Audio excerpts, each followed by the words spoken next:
Adam West rose to superstardom when he portrayed Batman in the campy 1960s TV series. Yet once he put on the masking cape, he would never really be able to take it off again, and Batman would follow him for the rest of his life. Later in his career, when he scored top billing in a new film, he would behave very oddly on set, leaving everyone stunned. Adam West was born William West Anderson in 1928 in the city of Walla Walla, Washington State. His father was a farmer, and his mother a retired opera singer and pianist who had abandoned her dreams to raise her family. Growing up in such a small, quiet town, the young West dreamed of a life beyond his family's farm. He told his father that when he finished school, he would go off and pursue his fortune in Hollywood. When he was only 15, West's parents got divorced. This was the start of West moving towards bigger things when he left the countryside and moved with his mother to Seattle. After finishing high school, West attended Whitman College, majoring in literature with a minor in psychology. Here, he would hone his voice in speech and debate teams, a skill that he would later use in his acting career. Shortly after finishing up at college, West was drafted into the US Army to serve in the Korean War. However, he was lucky and didn't have to serve on the front lines, instead being given a position using his talented voice as a radio announcer for the American Forces Network. This role was an important step for West, as it allowed him to refine his distinct and resonant voice, which he would be known for later in his career. After his time in the US Army, West worked as a milkman for a while, and he would also marry his college sweetheart, Billie Lou Yeager. However, the decision to get married young may have been a hasty one, and 6 years later, the couple divorced.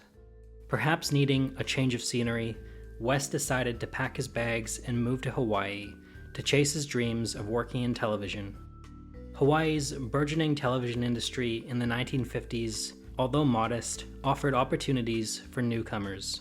Although it wasn't yet Hollywood, it was a perfect place for him to familiarize himself with the ins and outs of the industry. He would find his first role playing the small part of a radio operator in the 1957 film, Voodoo Island. But his first real gig would be in a Hawaiian kids television show called The Kinipopo Show. Here, he starred alongside a chimpanzee named Peaches, before eventually taking over as the host of the series. While progressing in his career, West also came across something more, another chance at love. In 1957, West married a woman named Nagatakorua Frisbee Dawson, a dancer from the Cook Islands. Yet, despite the great life he was building for himself in Hawaii, Hollywood still remained his ultimate dream. Now, with a wife and children, West left Hawaii in 1959 and finally moved to Los Angeles. Here, he officially changed his given name, William West Anderson, to a stage name, and what we know him as today, Adam West. The name change was a strategic move, as Adam West had a sharper and more memorable ring than his old name, and would help him stand out in a very competitive industry. With his new name, it was fitting that his first roles were in westerns. He played guest roles on multiple ABC shows, including Sugarfoot, Lawman, and others. Although his career was now growing well, uprooting his family from Hawaii had not been easy for them. In 1962, his marriage fell apart, though West would remain a dedicated father to his children.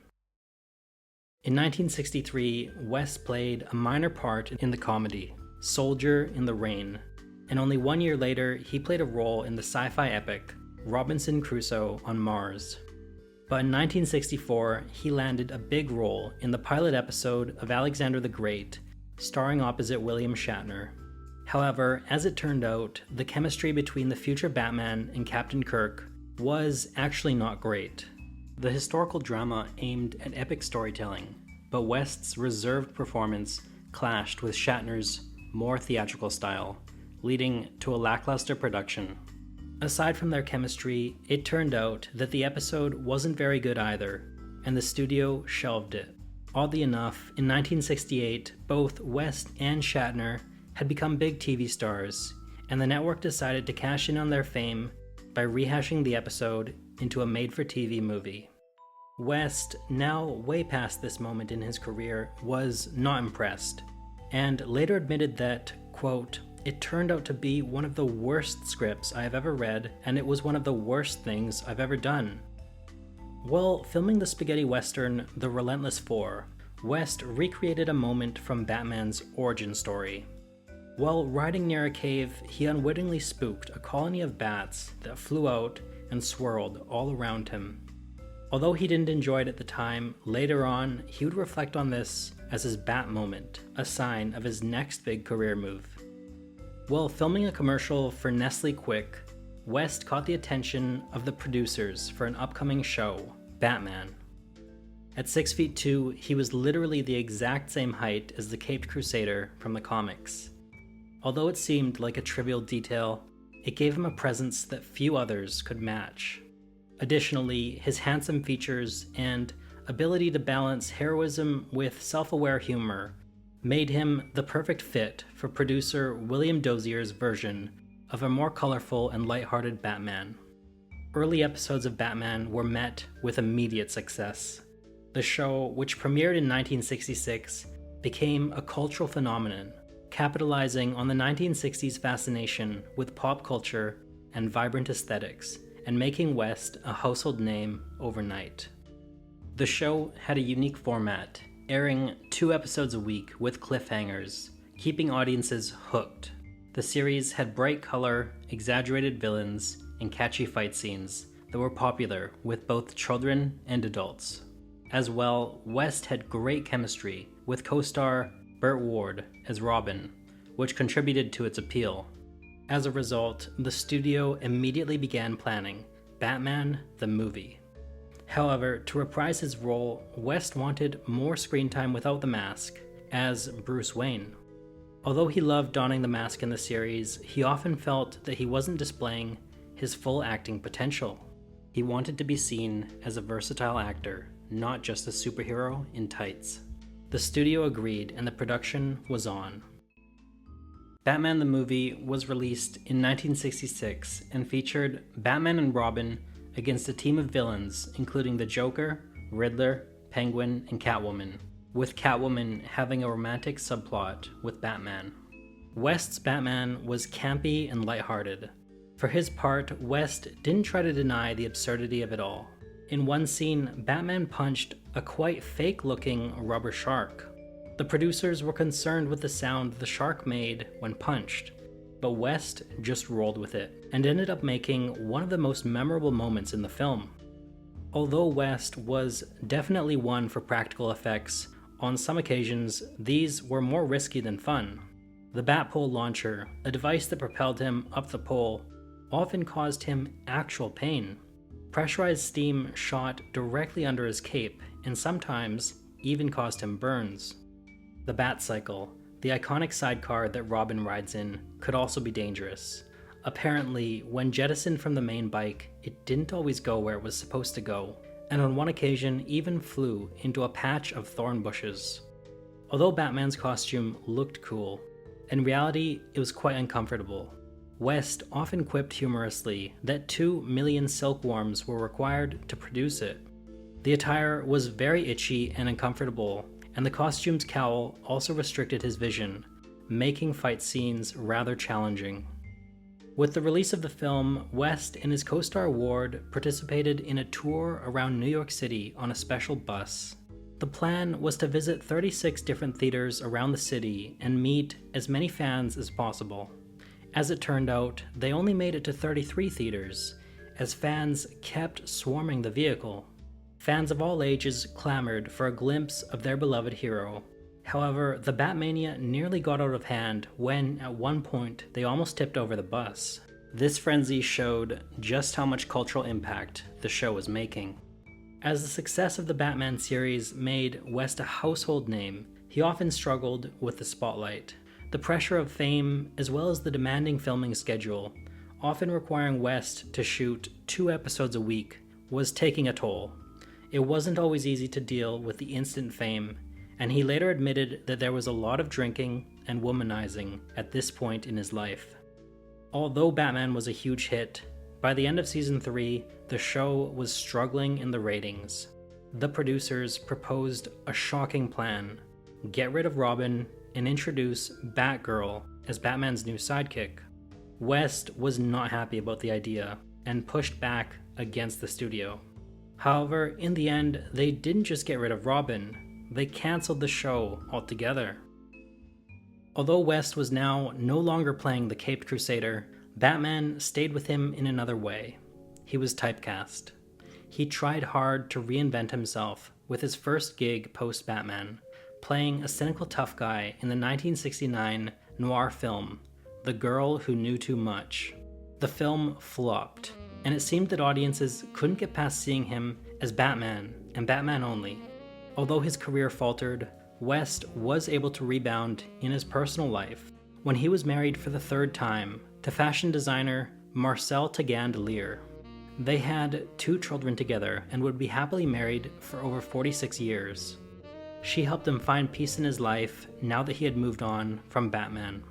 Despite his newfound love, West struggled with his fading celebrity, with less and less acting offers, and being unable to free himself from his image as Batman, he fell into a depression.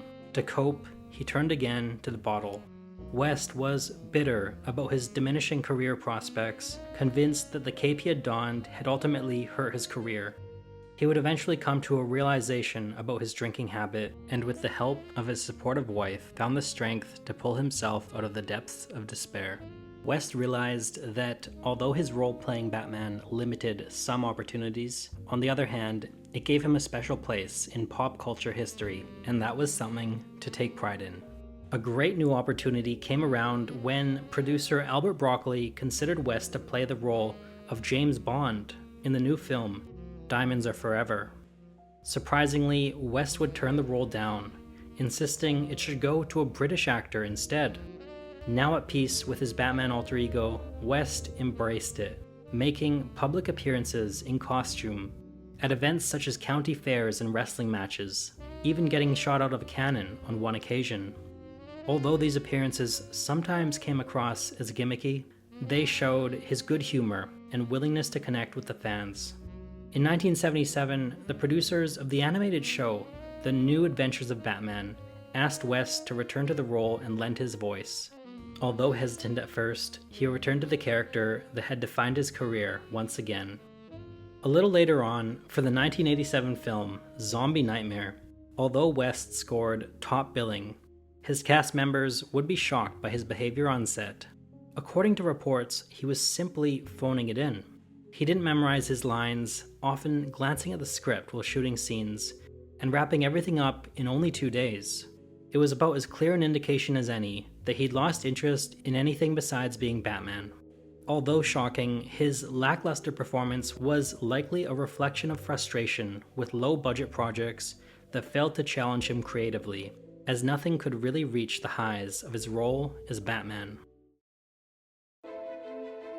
For exclusive perks like early access to new videos, priority replies to your comments, and to have your say on future content, consider becoming a Factinate member. On top of that, your support helps keep the channel going. Click the link in the description for more details. Now in the twilight of his career, he took on less serious roles.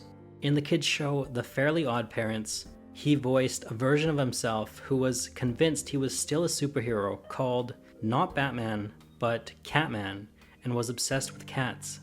Additionally, West played the eccentric Mayor West in the well-known show Family Guy, lending his voice to a new generation. This role, though smaller, delighted audiences and became a fan favorite. West continued voice acting until he died in June 2017, after a battle with leukemia. Although he was gone, he still remained a superhero for many adoring fans. In Los Angeles, as well as his hometown of Walla Walla, the bat signal was projected into the sky, a last tribute to TV's original Bright Night. Acknowledgements poured in from fans and colleagues alike, with many remembering West's warmth, humor, and dedication. After West's passing, Burt Ward, who had played his sidekick Robin, paid tribute to his lifelong friend, saying, quote, "There are several fine actors who have portrayed Batman. In my eyes, there was only one real Batman, That is, and always will be, Adam West. West's legacy in the superhero genre lives on today. The unique charm and comic book style in his portrayal of Batman was the perfect balance between humor and heroism. Although typecasted later on, his willingness to embrace these challenges and continue working showed true dedication to his craft and his fans. In the end, West being remembered mainly as Batman was not a limitation, but a gift. If you enjoyed this Factinate video, give it a thumbs up and subscribe for more incredible stories. Want a say in who we cover next? Join our membership program through the link in the description for exclusive perks. Your support means everything to us. Thanks for watching, and we'll see you in the next one.